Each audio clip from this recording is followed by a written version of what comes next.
അന്ന് ഉമ്മൻചാണ്ടി എന്ന കേരളത്തിലെ ഏറ്റവും ജനകീയനായ നേതാവിനെ ഇവർ അധിക്ഷേപിച്ചപ്പോഴേ ഞങ്ങൾ പറഞ്ഞതാ പുതുപ്പള്ളിക്കാര് പകരം വീട്ടുമെന്ന്. കേരളത്തിന് വേണ്ടി പുതുപ്പള്ളിക്കാര് പകരം വീട്ടിയിരിക്കുകയാണ്. വാസവൻ പറഞ്ഞത് പുതുപ്പള്ളിയിൽ ECG എടുക്കാൻ ആശുപത്രി ഉണ്ടോ എന്നാണ്. ഇന്നിപ്പോ ഈ ഭൂരിപക്ഷം കണ്ടിട്ട് വാസവന് അത്യാവശ്യത്തിനൊരു ECG എടുക്കണമെങ്കിൽ പാമ്പാടിയിലെ ഉമ്മൻചാണ്ടി സാർ കൊണ്ടുവന്ന ആശുപത്രിയിലോട്ട് വന്നാൽ മതി, ECG എടുത്ത് കൊടുക്കാം. രാഹുലിനൊരു ഒരു പഞ്ച് ഡയലോഗ് ഉണ്ടോ ഈ വിജയത്തെ വിവരിക്കാൻ? ഒന്നും പറയല്ല. ഇവിടുത്തെ എല്ലാ കാലത്തെയും ഏറ്റവും വലിയ പഞ്ച് ഉമ്മൻചാണ്ടി, അതിനപ്പുറം ഒരു പഞ്ചുമില്ല.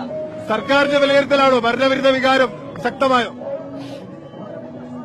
മറ്റ് സ്ഥലത്ത് ആളുകൾക്ക് കഴിയുമായിരുന്നെങ്കിൽ അവരും ഇവിടെ വന്ന് വോട്ട് ചെയ്ത് പിണറായി വിജയനെതിരായിട്ടുള്ള വിലയിരുത്തൽ നടത്തുമായിരുന്നു. MV ഗോവിന്ദൻ പറഞ്ഞത് ഇത് സർക്കാരിന്റെ വിലയിരുത്തലായിരിക്കുമെന്ന. ഈ പുതുപ്പള്ളിയിലെ 182 ബൂത്തിലും സർക്കാരിനെ വിലയിരുത്തി ഈ സർക്കാർ പരാജയമാണ് എന്ന് അവർ വിധിച്ചിരിക്കുകയാണ്. ഉളുപ്പുണ്ടോ വിജയ എന്ന് ചോദിക്കുന്നില്ല, ഇല്ല എന്നറിയാം. ഉണ്ടായിരുന്നുവെങ്കിൽ, ഉള്ള ഒരാളായിരുന്നുവെങ്കിൽ ഈ നിമിഷം രാജിവെച്ച് പോണമായിരുന്നു.